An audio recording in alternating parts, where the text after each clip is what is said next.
I just saw my first SKA show. Let's get into it. What's up, guys? Welcome back to Low End University. It's time for another off-the-cuff show review. I did this very last minute, very impromptu when I saw Primus 2 weeks ago, and from the looks of it, you guys want me to do this every time I go see a show. So I'm down to make it happen. These are kind of fun, and I have a lot to say about this show. I don't think my first ska punk show could have been any more wholesome, to be honest with you. I mean, it was everything. It ticked every box I was hoping for. And I think the coolest thing I want to preface this entire review with is that I went to the show with my older brother. I knew maybe some of you were going to be there based on the comments and some of my patrons. But when I left that show, I felt like I had left a concert and went to a concert with a group of 15 good friends.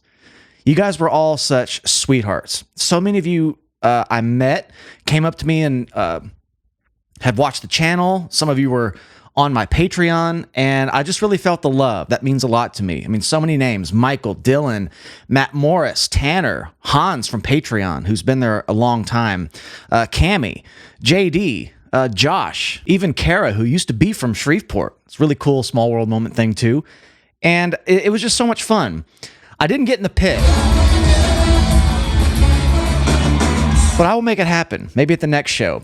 But I know a lot of you wanted me to get in there, but that place filled up really quickly. It was kind of thin at first. Man, it packed in right when Catbite started. So let's jump right to it and go down the bands. Starting with Catbite. I got a t-shirt for all of them. More black band t-shirts. Catbite were a perfect way to ease into the night. And I know that sounds like really rhetorical. Very cliche of me to say that.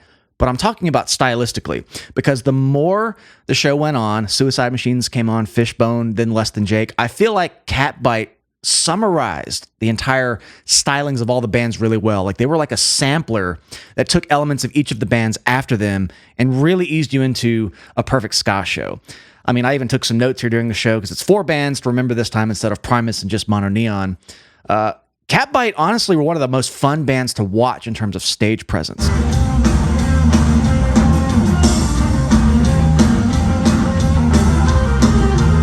Those guys had really big strums. Ben Perry on bass was killer. I was talking with a few people in the crowd about what bass he played. I didn't recognize the headstock logo. Of course, I wasn't super close. I was maybe 3/4 of the way back. But his bass tone was great, and I was really impressed with the way he could just do these huge strums, like covering a lot of ground, but still have these tight, in-the-pocket lines. And he seemed to be super in sync with the guitar player. It's like windshield wipers. They were just like perfectly in sync. It was just really tied together.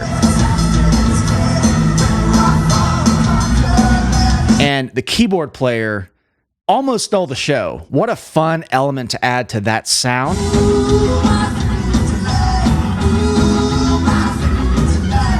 And I was telling some of the people I was hanging out with there that I've not heard a lot of ska music with keys like that. And I'm sure it exists. It makes sense. I haven't checked out a lot of bands that add that element. So I really loved hearing that live. The keyboard player was awesome. Just added like a certain pizzazz to the whole thing. And the singer.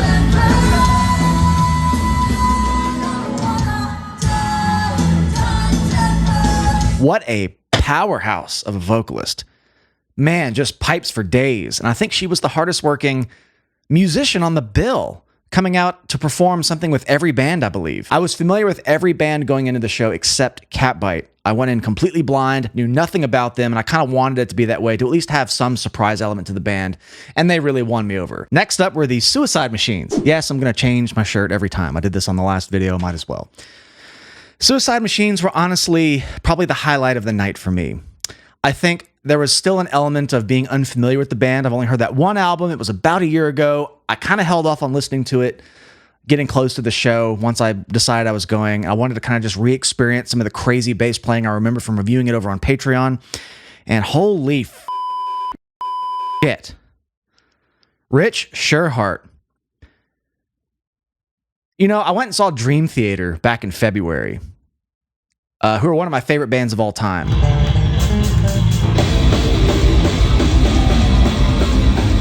Dream Theater just owned the landscape when it comes to technical chops and virtuosic playing. But honestly, watching the Suicide Machines, I don't really think the two sets were very different.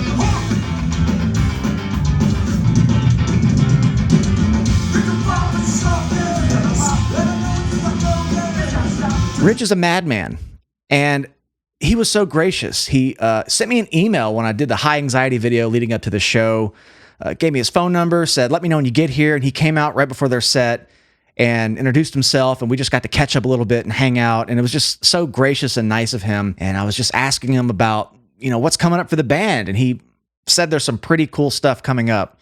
Nothing I think that would be appropriate for me to reveal here on his behalf, but just stay tuned for the Suicide Machines for their calendar. It's going to be exciting. Musically, the Suicide Machines just blew my mind. I just couldn't believe what I was seeing. How are you feeling, Dallas?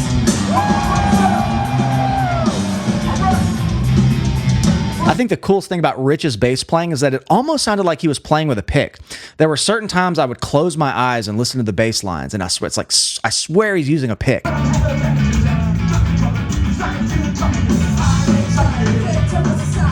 It was so articulate. It was so punchy. I think he actually had the best bass mix of the night, the punchiest bass tone. I mean, it was cranked, but in a good way. I think the Suicide Machines have so much intricate bass work that it would be a huge mistake to bury it. Every song, I felt like the guitar playing got crazier and crazier. It was just like slow incline. And then they'd go into the next song and he'd be on the upbeats. And I'm like, this is at least 25 clicks faster than the last song. Then the next song would come in and I'm like, I'm pretty sure that was even faster than the last one. But yeah, I'm going to go ahead and say the Suicide Machines were the highlight of the night for me because there was a bit of a surprise element, kind of like Catbite. I had heard that one album last year. It felt like discovering them all over again, and I wasn't even sure who was playing bass, so like I found out it was Rich last week making that video, and then we met and hung out.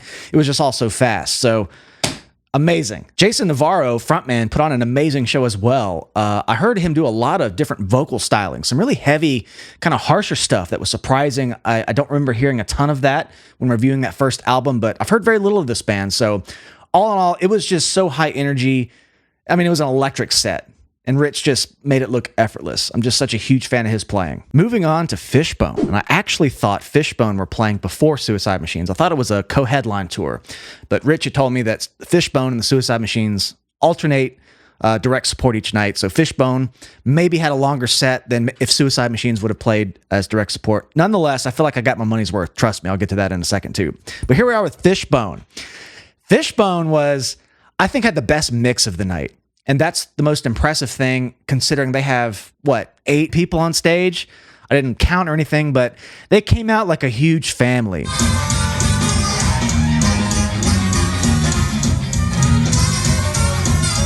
When they came out and started, it just felt like you were on stage with them. I think they did the most kind of involving the crowd and their vibe. The only Fishbone song I've heard is Bonin' in the Boneyard. And I think that song was much more high energy than anything they played that night.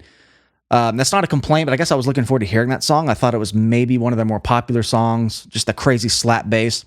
I didn't hear a lot of that side of the band. Of course, by that point, we had a lot of people hanging out, and I was talking a lot, so I missed maybe some of the details of the set, but they had a really cool contrast to everything else, and their set is on Setlist FM for that night. So they opened with Party at Ground Zero, which has been highly requested on the channel too. I've not heard the studio version, don't recognize any of these other song titles, but just warm and fuzzy vibes all around. And the bass player, I didn't even catch his name, and I didn't do a ton of research coming into this video because it's just off the cuff. I should have looked this up.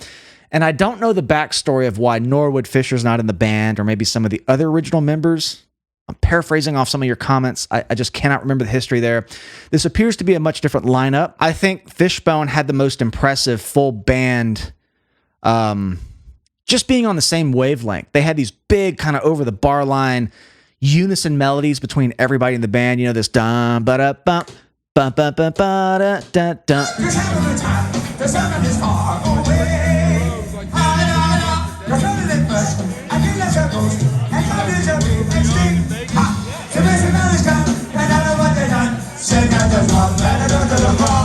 You know, there's these big unison sections, very jazz fusiony in some places, and I was just loving that side of what they brought to the show in the lineup and how their style contributed to the overall vibe of the show. And I think one of the coolest things I got to hear in person that I kind of forgot about when listening to Bonin' in the Boneyard is that they have this tendency to use distorted guitar, leaning into that metal side of their sound more as a texture. There were so many times it got heavy. You could tell the entire ensemble got more dense. But it was never presented out front facing like a metal riff. It was just like a texture to kind of beef everything and glue everything together sonically. So it was like that metal influence. I love the way they used it as just a light paintbrush to just add some oomph to the choruses and such. I picked up on that. I remember hearing that when I reviewed their music. Very unique thing I don't think I've ever heard. Okay, last and certainly not least, Less Than Jake. So before I talk about Less Than Jake, throughout this whole show, every now and then I would jot something down I knew I wanted to mention in this video in case I forgot. It's 4 bands. It's a lot to remember. But I wrote down nothing for Less Than Jake. I think the beer was flowing at that point quite a bit, and I knew their music the best out of all 4 bands. So I was really enjoying it as a fan who knew more of the set list. I mean, the set list included a lot of the songs I really, really wanted to hear. Gainesville, Rock City. I don't think I've heard that song yet, but they went right into Johnny Quest, Things Were Sellouts by the 3rd track. All My Best Friends Are Metalheads. The Science of Selling Yourself Short, which is now aging to be one of my favorite songs from them. It's so good. There's something about that song.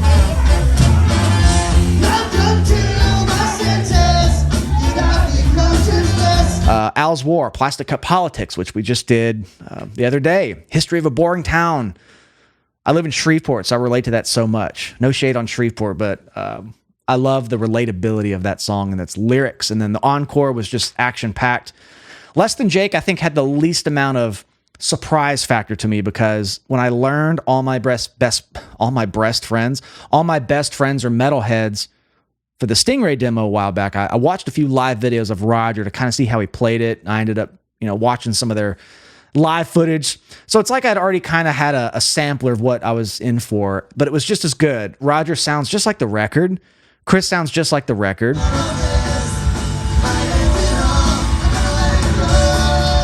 I think the MVP of their band is the trombone player. I think I was about to say Pete. It's not Pete. Pete played on the album I reviewed. This is Buddy. He was like the hype man, the front man. He sang his ass off a lot too. Great trombone lines. I feel like their horns could have been a touch louder. And maybe I'm just biased as a brass player, but sometimes they were a little buried. Could very much be where I was standing. That's my only complaint about the live sound for Less Than Jake. But, I mean, it just was great. I kind of stopped thinking about show review mode by the time they came on, and I was just enjoying the show. My favorite thing about the night was that it felt like another day on the YouTube channel. And what I mean by that is you guys passionately want me to hear music, and then I hear it on the channel, and then you comment all this cool insight and trivia tidbits and history about the band and, your favorite parts of the song. I felt like I got to experience that in real time, in person. You guys would point out, I mean, when I say you guys, I'm talking to all the names I mentioned earlier. You guys just had so many cool things to interject with, and, oh, this guy used to play with this band, and, he used to play on that album, and just, it felt like another day on the YouTube channel. Does that make sense? Because I just felt the love, and that was the most special, wholesome part of the show. The music was great. I knew it was going to rock my socks off, but it was the friends I made along the way. Wow, that's a cliche thing. It's the friends I made while I was there, and it just felt so inclusive. I felt so welcomed, and I know I'm just another dude at the show. Didn't matter, but I just want to thank all you guys who stopped me and made the experience awesome. It was so great to meet so many of you, and it's a show I'll never forget. After the show thing, that's where things got a little hazy. I definitely overdid it. But Rich, I got in touch with Rich, and he invited us to a bar across the street. We took some shots, I think. We had a great time catching up and hanging out over there. But before we did that, we stopped by Less Than Jake's bus, and I did get to see Roger and chat with him for a few minutes.